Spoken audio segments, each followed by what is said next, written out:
It's all right. It's all right. Boom. Here we are from the Flying Can Ranch down here at Cedar Creek Lake, Texas. Got a lot of things to talk about today. Did a review on that Dyna-Chaser pistol. And you can see I did some pretty good hits with it on these here cans. And it really come out the other side. And I nailed this can a bunch of times right there. Got it, not so much come out the other side, a lot thicker can. And so I promise you I'd do a little bit of work with this thing. So today, whoop, here we go. We got the pistol stock on. Yeah, I threw a little Gamo scope on there. And here we go all the way down. We got the rifle barrel on it.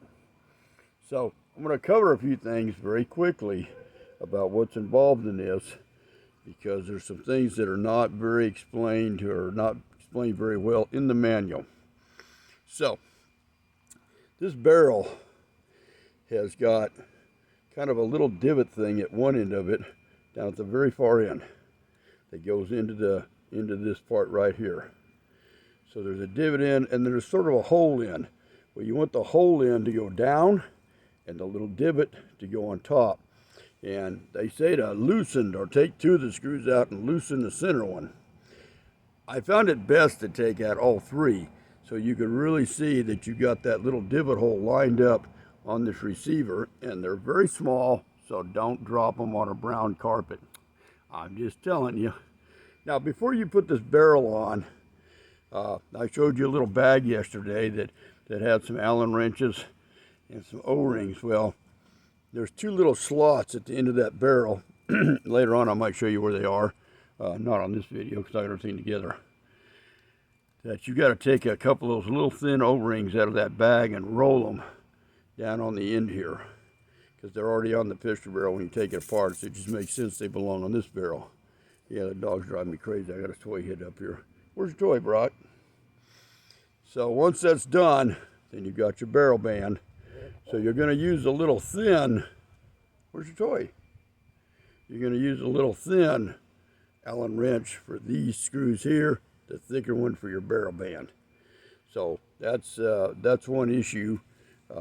You know, it's not a complicated thing. You got to take your time with it and get it up on there. So we've got it all put together. I've got the little thing on there. Now the big kicker that I ran into is the removal of this rear sight, because you take the one screw out and that's not going to do it. And I'm going to show you a little secret, because there's not a YouTube video in the world for this. Here's my little bag. We're going to get to that in a minute. And I put all this in a glass so I didn't lose anything. So this being your rear sight right here, and you're going to see a screw right up here in the front. And you're going to take that out, and this is not going to come off. And that reason being is you got to very carefully take out your elevation screw, lift this up and over. Be careful when you do this, because, and I'll show you what it looks like, when you lift that up, if you look at that second little hole right in here, that's where the other mounting screw is. So when you take this apart, stop, Brock, now. Oh, you're driving me nuts. When you take that apart, underneath there is going to be that little spring right there. And then you take a risk of throwing off your side screw and losing both of those. So be very careful when you take that apart. So, but I looked on how to remove this thing, and there you go right there. So you got to take off your elevation screw, be very careful, make sure you're where you can catch it quick, and then flip it up and watch for that spring. Flip it over, and you'll find your other set screw at the back part.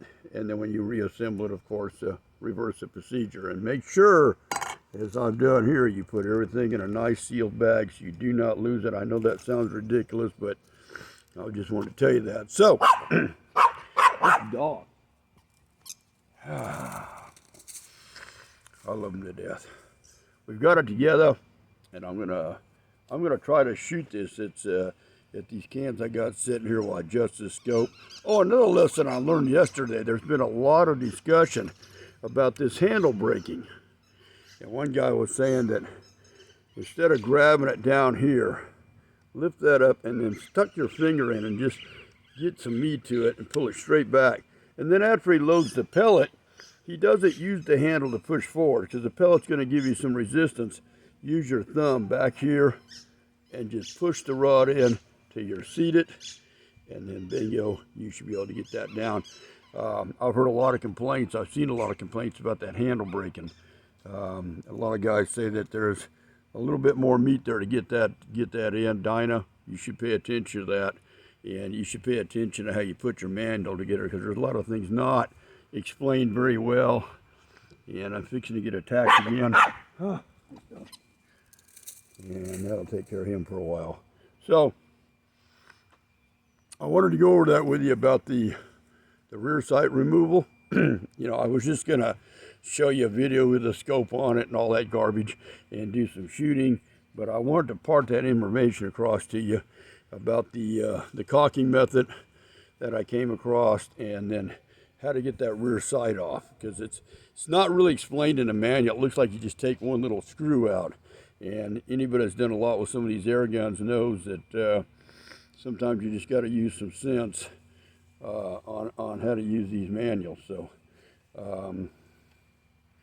I don't know. I read a part where this little screw in the end, you can actually use that, and to take that screw all the way out, by the way, and you can put that through your CO2 thing to help lock it down. Yeah, it has to be seated down pretty tight. That's another lesson I learned, you know, by doing a little research, that you can actually run that screw through there, and then you can put it right back in here and tighten it down. So that's a real good, another thing I learned I wanted to pass along. Just unscrew that, drive it through, and that'll help you tighten up your CO2, because to do it with your fingers, it takes a little bit to do. I'm here to tell you, I know. So, all right, we've shared all that. I'm going to get this scope sighted in. I'm going to get this scope sighted in, and then we're going to get together and do a shooting video. I'm going to try this from the range that I normally shoot my rifles at.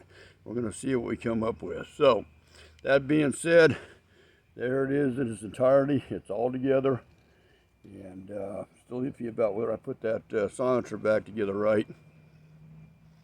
And there's another one that's not in the book, by the way. So, you know, when you get these things, my advice to guys that are kind of new to air gunning, or even guys that's been around for a while, get a little frustrated, get on YouTube, and there's a lot of information out there that you can dig stuff up. And I encourage people to watch other review videos and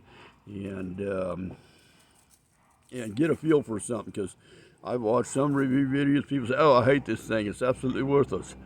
And then I get one, and I don't have a problem with it. So maybe you just got a bad gun. I don't know. I've reviewed guns that I've sent back and told you that's all the far it got. I've watched videos where people hit targets perfect with it. Who knows? So it's a good price gun right here. I think it'd be a good little game gun or a good little backpack gun. I was very impressed with the way the pistol end of it worked at the distance I was working. We're going to load it up, get this scope sighted in, get it loaded up, and we're going to share that with you when that time comes. So, oh, by the way, I've also got information from Mr. Gonzalez and a few people that my comment section's been locked out somehow. I've done some research on that too, and I haven't quite got it back online, but I will figure it out before it's over with. I have a wonderful person at the IT department that's going to help me out with that. So, that being said, we're going to move on, and that's how we do it at the Flying Can Ranch. Y'all have a wonderful day, and thanks for watching.